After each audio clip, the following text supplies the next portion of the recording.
Bryce Young played one of his best games as a pro against the Green Bay Packers. Can Green Bay avoid a trap game this time around? It's a Locked On Packers, Locked On Panthers crossover Thursday.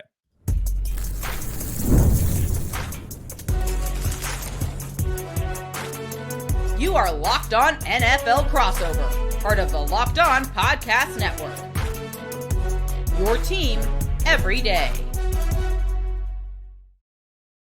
Welcome inside another crossover Thursday, Locked On Packers and Locked On Panthers. I'm Peter Bukowski, host of Locked On Packers, with Julian Council from Locked On Panthers. Today's crossover Thursday presented by PrizePicks. Download the app and use code Locked On NFL to get $50 instantly when you play $5. And Julian, let's dive right in here. It looks like Bryce Young is on track, at least as we record this, to play. He returned to practice on Wednesday in full, and that's a pretty quick turnaround from what sounded like it was a rough ankle injury. Yeah, and that's the interesting thing about it, Peter, because last week on Monday morning, Tom Pelissero of the NFL Network was the first one to report that Bryce had suffered a high ankle sprain late in that win against the Jets and that he would miss the upcoming Sunday and then potentially be out 2 to 4 weeks, depending upon the nature of that injury. But then later on that afternoon, when we sat there and spoke to Dave Canales after reviewing the film of that win against New York, he said that Bryce was day-to-day and also would not tell us what the nature of the injury was and how severe it was. So we did the whole, will Bryce play, will he not play? And now if you go out to practice in the media viewing portion of 30 minutes, we're really only seeing them stretch and do individual drills. And Bryce is all the way at the other end of the field, not stretching with the team and just working out. So very clearly he was not going to play. But today he was out there with the team during warmups and during individual drills. So he is very much going to play in this game on Sunday.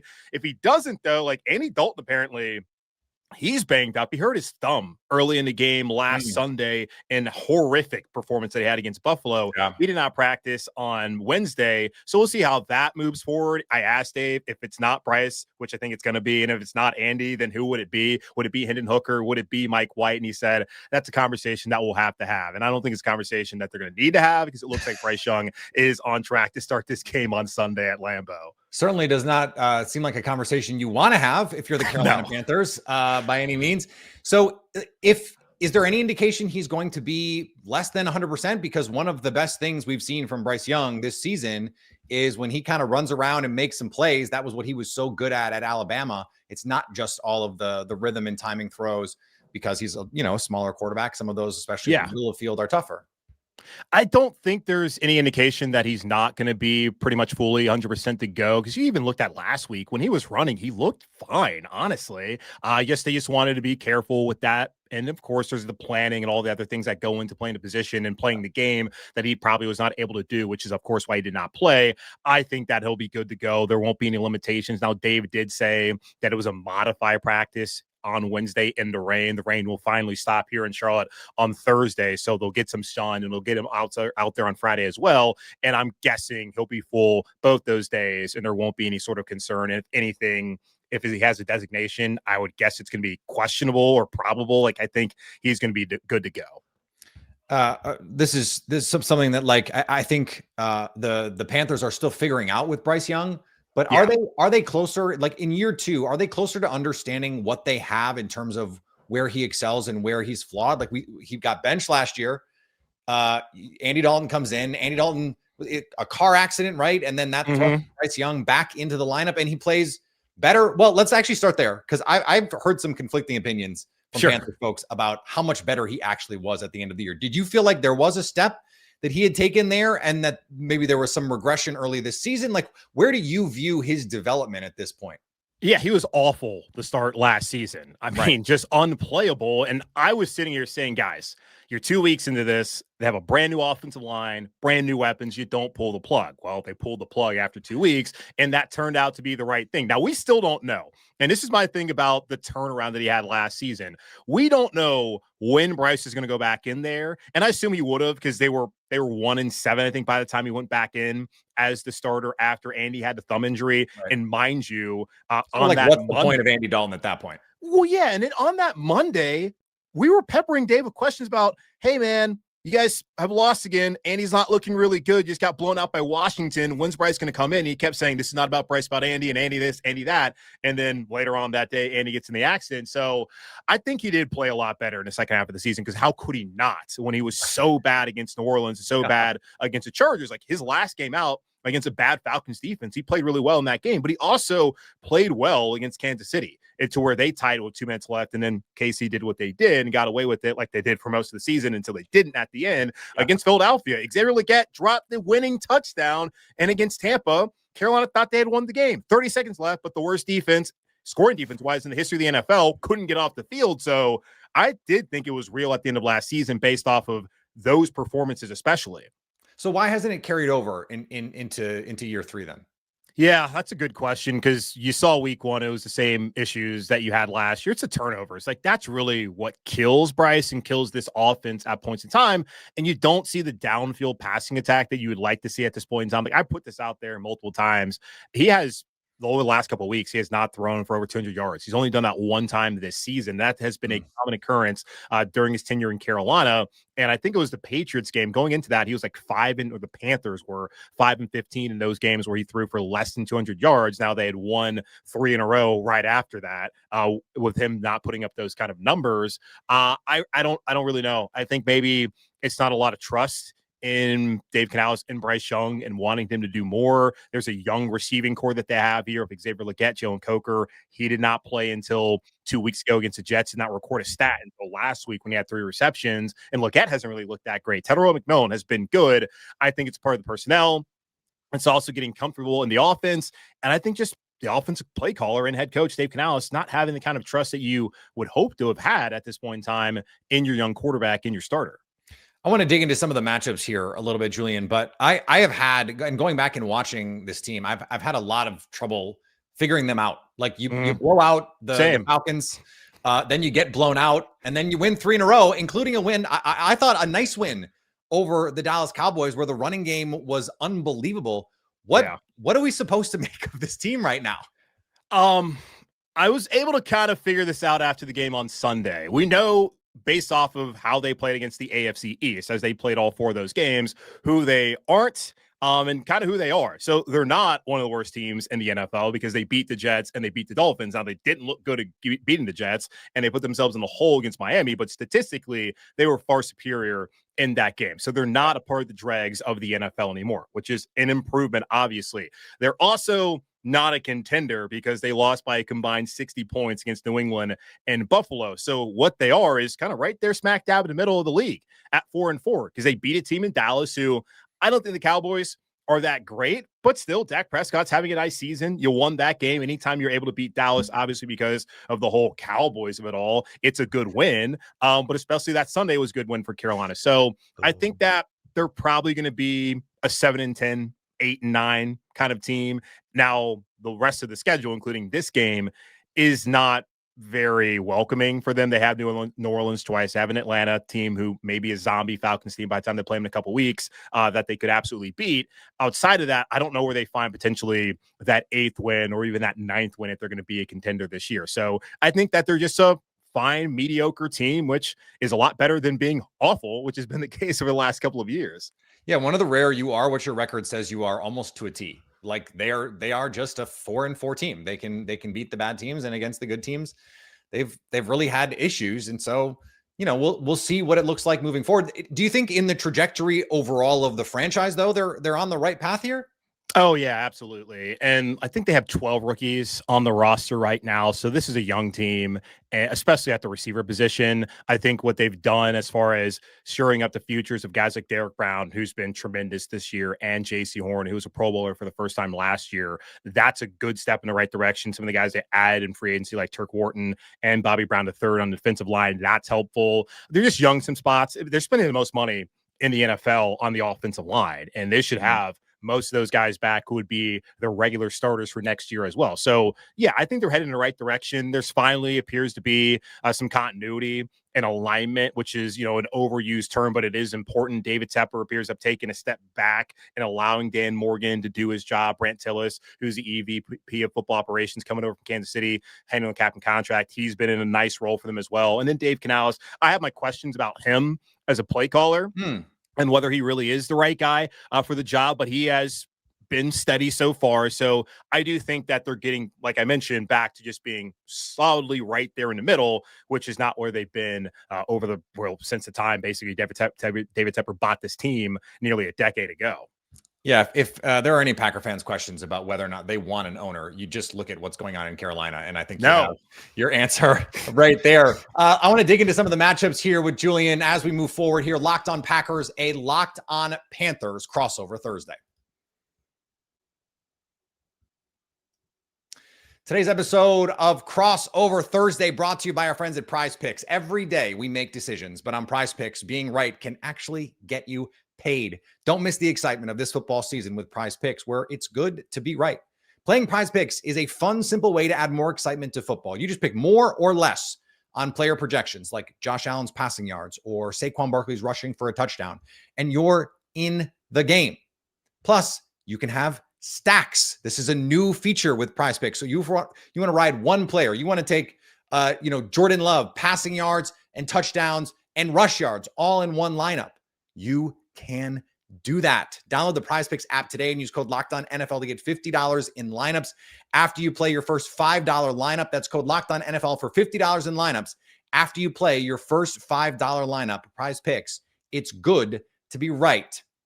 Today's episode also brought to you by our friends at Gametime. NFL season is back, and honestly, there's nothing better than being in the stadium surrounded by fans cheering for your team. But let's be honest, it can be a hassle dealing with buying the tickets, from lines to the prices changing at the last minute.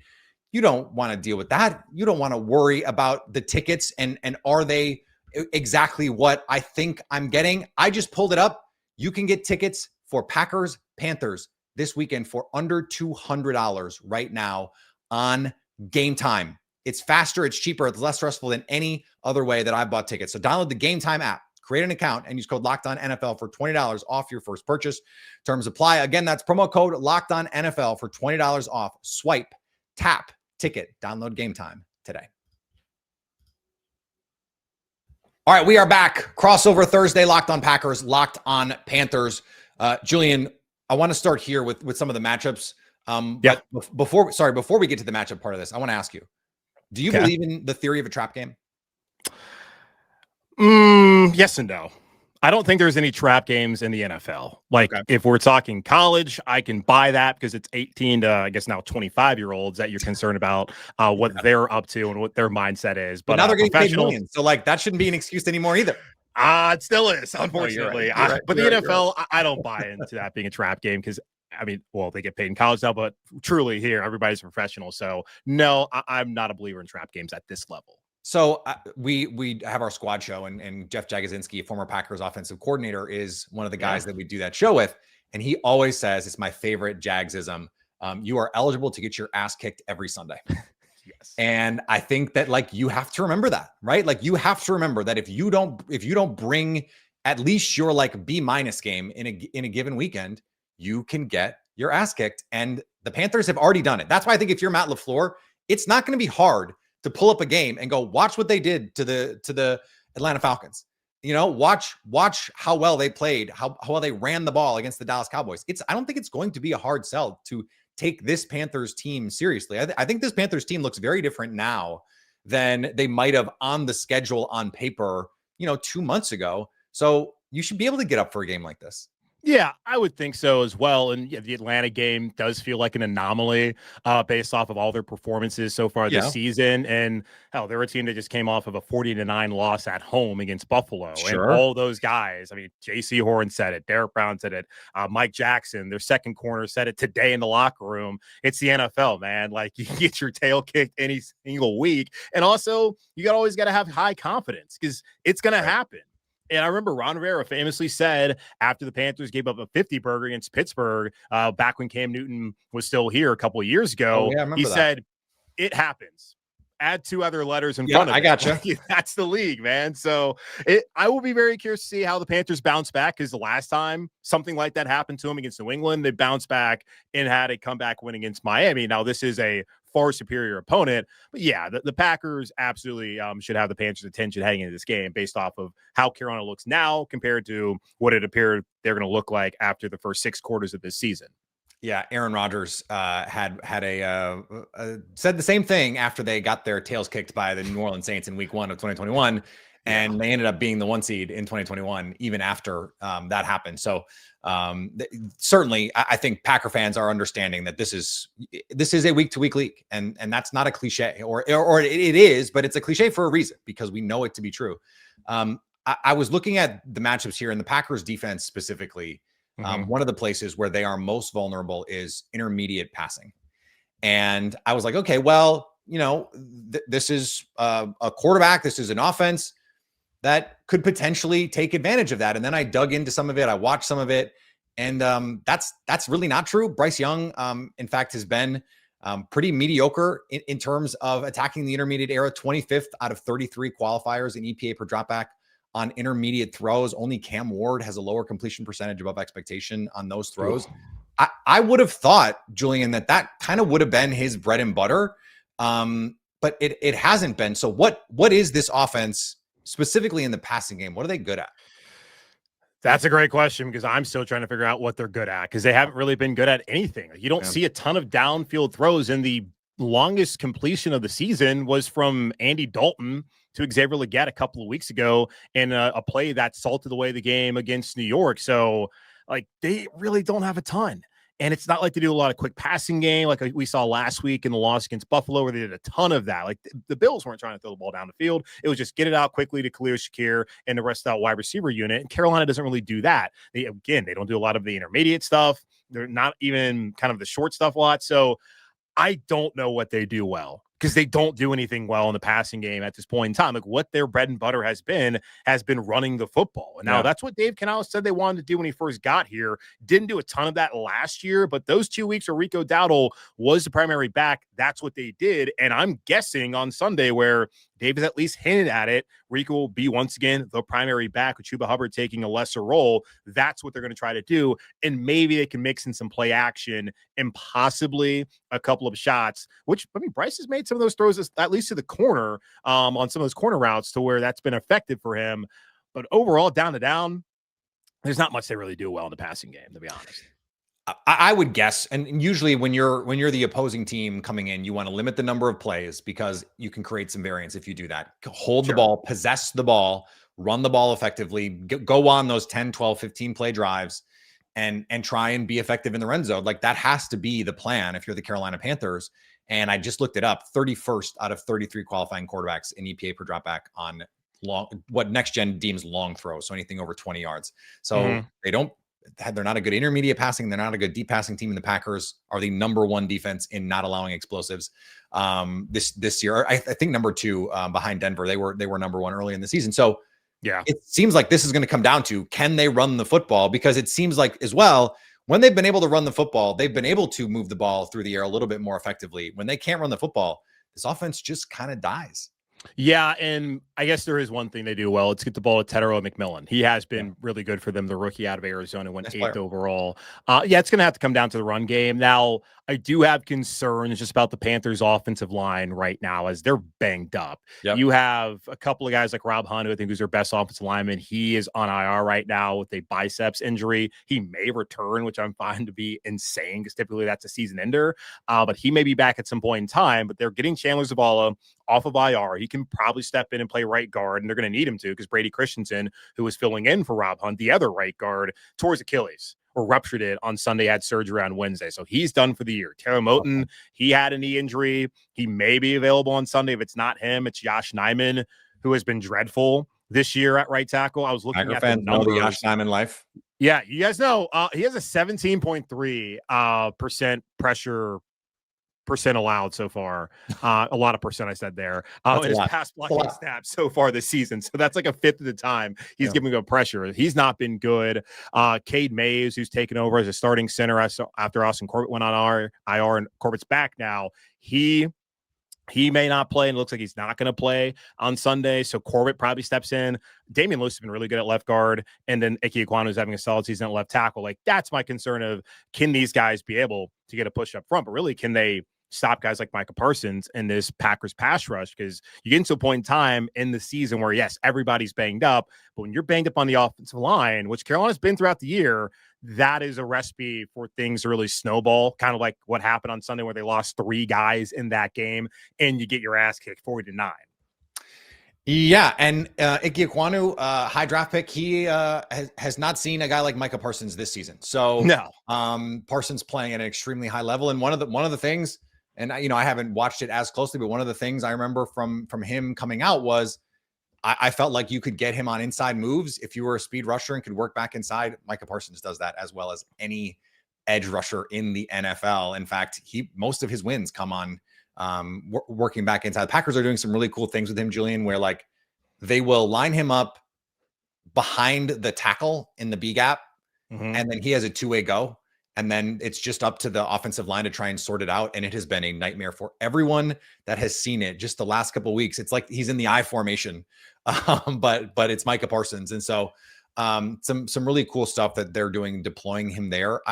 I'm glad, and let me stop you there. I'm glad you brought that up, because that's going to be something I'm going to look at on Sunday, because there have been times where early in the Arizona game, they had no clue what the blitz packages Arizona had for them. And that led to 2 turnovers on the first 2 drives. That then led to 10 points. And that was the difference in the game. So I'm going to be very curious, based off of what you have observed and whether Dave Canales is able to observe it and be prepared for whatever wrinkle or even just flat out what they've been doing with Micah Parsons on Sunday. Because they don't, that will be another time where he gets out schemed and puts his team behind the 8 ball, because great opportunity where there's pressure, turnovers happen. So that's something that I'm going to really be looking at. So I'm glad you brought that up for the game coming up on Sunday, just see how they're able to pick up some of these unique things that Jeff Hafley is doing with Micah Parsons.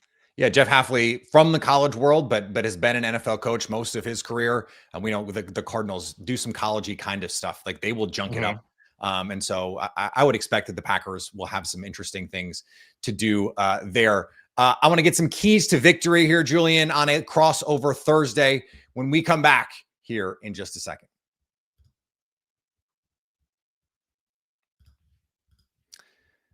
Mazda crafts cars for those who do more than simply move. From footwork to breathwork, athletes sweat all the details. Mazda brings this same intention to how they craft every model. You can make everyday drives feel like anything but. Mazda delivers confidence with every ride, with more IIH's top safety pick plus awards than anyone else. Like NFL players, Packers, Panthers, doesn't matter. Mazda sweats every detail, because when you make every move count, impossible becomes irrelevant. Mazda, move and be moved. We're back here, crossover Thursday, Locked on Packers, Locked on Panthers. Julian, we haven't spent a lot of time talking about the Panthers defense here. By the advanced metrics, I'm a particular believer in DVOA. The numbers say that they're just sort of like middling. They're kind of meh, Does that seem like an accurate representation of what you've seen? Yeah, they've been better, and it was hard not to be better, considering that, again, they gave it the most scoring points in the history of the league last year. Granted, 17-game schedule, but having Derek Brown back, that helps. And they had been really good against the run over 3 weeks against Miami, Dallas, and the Jets, allowing 131 yards. And then in the first half last week, I believe they had allowed 153 already to James Cook alone. So that at least has improved. I give James Cook and the Bills a lot of credit, because that is one of the better rushing attacks in the league. And it's not necessarily surprising that they had success. To have that much success, a little bit more surprising based off how Carolina had played defensively earlier on in the season. They don't have a pass rush at all. That's not at all something I expected them to have this year, to be honest with you. DJ Wonnum, fine player. I was hoping for a little bit more out of him this year after he came in late last season after dealing with some blood clots and gave a little bit of juice off the edge, and losing Jadeveon Clowney, I think, was the right decision by Carolina. It's not like he's doing anything in Dallas. And then they lost Pat Jones a second for the season. He had been kind of a nice player for them early on. But the 2 young guys, Princely Mamiello, who probably is not going to play in this game either on Sunday, and Nick Scorton, it's just too early to expect anything out of those guys on a consistent week in, week out basis as edge rushers. And against a quarterback like Jordan Love, who has been prone to make mistakes in his career, giving him a bunch of time back there is just not going to bode well, even if you have guys like J.C. Horn, who's been tremendous so far this season. Mike Jackson, he's been a little bit up and down, but overall, I think a solid player. They are better defensively. but it really comes down to their ability to stop the run, because that then opens up everything for them defensively to be able to stop things. In this league, if you can't stop the run, in football in general, if you can't stop the run, you can't stop anything. So I think that's where this kind of game starts, even if Green Bay just statistically hasn't really been, it seems like, that committed to running the football and had that much success when they have. Well, they certainly have not had the success. And that's been a big problem for Matt LaFleur, because he does want to be balanced. I mean, even against the Pittsburgh Steelers, when Jordan Love has 20 straight completions, if you look at the early down pass rate, 26 passes to 23 runs. So they still found a way to be balanced. And they were throwing it even until this, like, you know, even in the fourth quarter when they were leading, they were trying to go, you know, step on the Steelers. You mentioned the pressure thing, and I'm glad you did. Jordan Love this year has been the number one quarterback from a clean pocket statistically. His completion percentage with no pressure is 86%. So if you don't pressure him, you have no chance to stop this offense. He's third in touchdowns, first in passer rating, a 135.8 passer rating, which is preposterous when he's kept clean. His adjusted completion percentage, 89%. So that means drops, throwaways out of there and from a clean pocket. So if Nick Scorton and Numan Yellen and all those guys, if they can't push the pocket, if they can't create discomfort for Jordan Love, it's going to be a long day. Yeah, I'm expecting it to be a long day, because that has just not been something they've shown. And the only time they did it, they went into the game against the Jets with 5 sacks on the season. Now, I'm more about pressures greater than sacks, because pressures lead to turnovers, and sacks can as well. But they were last in pressure percentage heading into that game, and last in sacks also with 5. They had 6 against New York. The Jets have the worst offensive line in football, probably, at least one of them. So that wasn't a lot to say about them. And then guys like Justin Fields, Tyrod Taylor, hold on to the ball way too long. They gave up 9 sacks, and probably half of those, if not 6, 7 of them, were on Justin Fields in that game against the Broncos over in London. So yeah, my expectations for them getting after the passer, getting after Jordan Love on Sunday, not very high. Just based off of this sample size, and they just don't have the requisite talent at this point in time. I had someone ask me, like, what is it? Is it talent problems? Like, well, yeah, dude. They have 2 rookies who are not even through a half of a season yet, who they're relying on, and they lost a guy they brought in free agency who hasn't really been that much of a pass rusher in Pat Jones, and in Wonham, I mean, he's okay, but it's not like anyone in the league is concerned about him. You had a guy and Brian Burns, and a lot of people watching and listening to this show right now didn't want to be paid in Carolina. Okay, don't sit now and be upset that he's not here and the pass rush sucks. Now, you can also bring out the pass rush was not good and Burns is here a couple of years ago, but he was the only guy. Yeah. So let's understand, you're not going to get in. I look at New York right now because there's a lot of talk, at least there was, about Kayvon Thibodeau being traded. And they're like, we're not going to do that. That's the only good thing the Giants do, is they have a good pass rush, and they spend a lot of capital to get those guys. So when you have someone like that, Dallas Cowboys, you don't give them away. Don't look a gift pass rusher in the mouth is what you're saying. It would be funny too if they tried to trade with the Giants for a guy when they traded Brian Burns to the Giants. And I had people ask me that, Peter. I had people say, oh, should they go get Thibodeau? It's like, they already had a pass rusher who plays in New York, and you didn't want to keep him. So, like, it's insane. You want a lesser player now. Makes no sense. So when I look at this game, Julian, the only teams that I think that the Panthers have played in the Packers at the Packers level have scored 40 points on this team. Yeah. And so, like, I think it would be unwise to predict any team scoring 40 in a given week just in general, but there's a reason this is a 13.5 point line. The odds makers, our friends at FanDuel, do not expect this game to be close. It right now, the over under is 44.5. I am 2 weeks in a row. I have taken the Packers money line in the over and hit it. I'm going to do the same thing again this week, because even at minus 12 to 1, I'm still going to get, I think I get it at even odds. So, because I think the Packers could score 40 in this game, and then what? I only need a touchdown from the Panthers offense. That sounds good to me. I don't think it's going to be like that. I don't think it's going to be 40-7, but this feels like a 31-13 kind of game to me. Yeah, see, I said after the game on Sunday, I was alarmed by just how poorly they played. And that the fact they got blown out again by what I believe is an upper echelon team in the NFL, much like the Green Bay Packers are. And that happened a couple weeks prior to that against New England. So, considering on the schedule remaining, you have the Rams, who I think are going to hoist the Lombardi this year, but they're good. It doesn't matter either whether they do or not. That's obviously a good football team. They're good, yeah. They have the 49ers, I don't care whether Mac Jones is playing in that game. I'm sure it'll be Brock Purdy by that time, but he gets injured all the time. So who knows? Yeah, who knows? But then you have Seattle, our old friend Sam Darnold. They're playing pretty well. I think that they're a tick below some of the other teams that we've mentioned so far on this show. And then Tampa twice. And I like Tampa a lot this season. You can't get blown out in all these games. And so far this year, when they have lost, they're losing by an average of 20 points per game, Peter. And in Canales' year and a half as head coach, their average margin of defeat is 19 points. When Matt Rule was here, it was 11.4. So, like, that's the thing about Julian's advocating for Matt Rule to come back. You guys all heard it.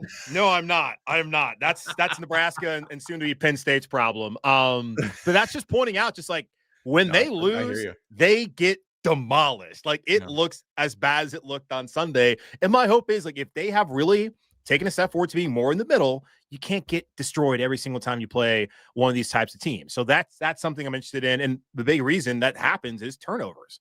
They've had 12 turnovers this season. Green Bay's had 3. Their opponents' points out of turnovers this year is 58. That's the most in the league. Jeez. They have a minus 38 points off turnover margin. That's tied with the Jets. You don't want to be ever in the same sentence conversation as a Jets team that you really didn't play that well against. So that's something to look at for me as far as, is this a 40-point effort for Green Bay? And then for Carolina, they're going to keep up at all offensively. Rico Dowdle appears to be the guy coming into Sunday. Dave didn't want to say on Wednesday, which I understand that he's going to be the guy, but he's going to be it. He's hinted at it.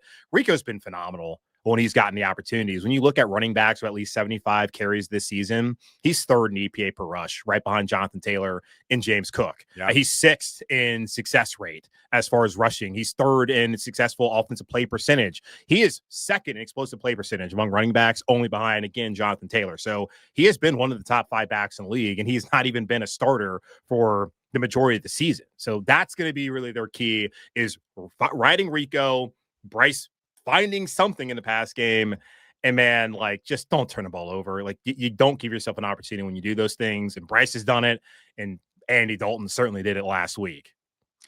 Did you watch Succession? Yeah, love Succession. You know the scene in the last season when Brian Cox says, "I love you, but you're not serious people." Yes, and then died. My key to victory for the Packers is be a serious team. Be a serious team this week. Yeah. And they have played down to the competition a couple times this season. If you are a serious team, take this week seriously and look like a serious team. That's I think the key, because if they do, I just don't see it for Carolina. I just don't it's going to be very tough, barring weirdness. And weirdness can happen, right? Like it's the NFL. We opened the show by saying you are eligible to get your ass kicked every week. So take this week seriously. That's what I would like to see. Julian, enjoy the game. We will see everybody after the game, and more coverage, of course, on Locked On Packers and Locked On Panthers the rest of the week. Stay Locked On Packers, Locked On Panthers. Let's do it.